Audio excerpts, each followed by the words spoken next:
меня 2 банана. Я из них сделала такое пюре. Сейчас добавляем сюда 1 яйцо. Далее добавляем соль. Пол чайной ложки. Чайную ложку сахара. Ванильный сахар. Разрыхлитель. С помощью венчика или вилкой можно все перемешать. И будем добавлять, осталась мука и молоко. Наливаем молочко. Количество всех ингредиентов вы увидите внизу под видео. И сейчас аккуратненько будем всыпать муку, постепенно размешивая все тесто. Аккуратно добавляем муку.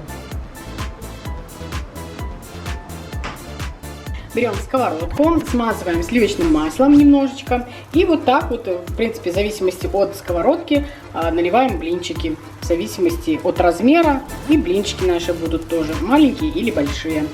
Очень все просто и очень вкусно. Так пахнет бананами в доме, что невозможно. Смотрим, когда образуются вот такие вот дырочки, тогда и переворачиваем блинчик.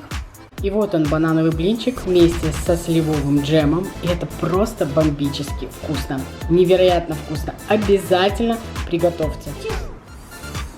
Ребята, смотрите, очень вкусный блинчик. Но жалуюсь, я сейчас не смогу съесть, потому что очень сильно горячий. Даже не могу в руки взять. Да? Ладно, подождем немножко. Ну Но реально. очень вкусно, я попробовала. Да, мы уже один съели. Разве горячий такой? Ну да, подожди чуть-чуть еще.